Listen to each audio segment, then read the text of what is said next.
At its core, disaster management is about protecting people and protecting the communities that they live in. But as we sit here, the terrain is shifting beneath our feet, both figuratively and literally. Climate change is intensifying, storms, wildfires, floods.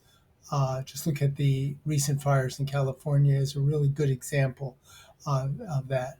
Urbanization is concentrating ever larger numbers of people into megacities, setting up a situation of potential catastrophic uh, events.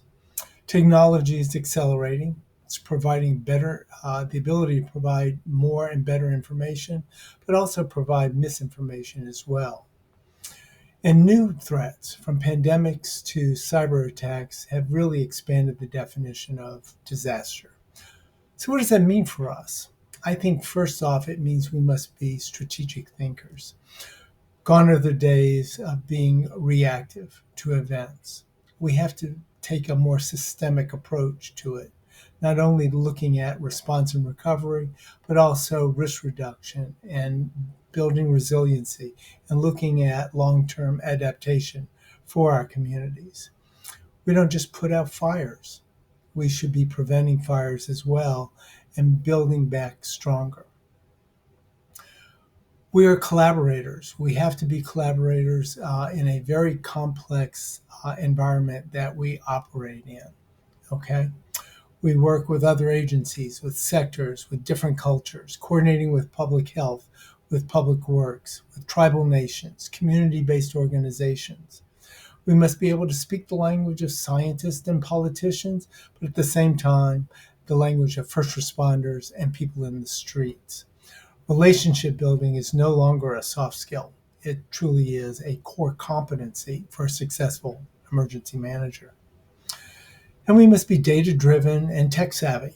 There's a lot of tools that have been developed that help us in both preparing for and responding to disasters, from artificial intelligence, predictive analytics, satellite mapping, early warning systems. These are all great tools, but they are just tools.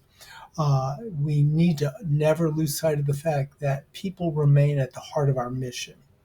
And we must never lose sight of equity and inclusion and the lived experience of those communities most impacted by disasters. And we must be good communicators and storytellers. We do live in an age of information overload and misinformation, but our ability to communicate clearly and credibly and compassionately can literally save lives.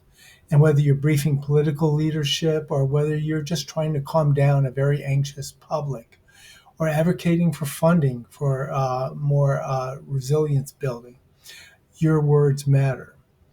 And the trust that is able to be built before an event will go a long way to determining the effectiveness of any kind of response to a disaster. And I think finally, as emergency managers, we need to be agents of hope. We're going to be operating in an environment of loss, of disruption, and of uncertainty. But we can help communities really rediscover their resilience. We can show them that in the midst of the trauma, there really is the beauty of humanity, of people helping people, and of communities rising once again to better times. So to be a disaster manager in the 21st century truly is a enormous responsibility. But I think if we approach it with humility and with urgency, I think that our unwavering commitment to serving people will, in the long run, win out on the day. Thanks.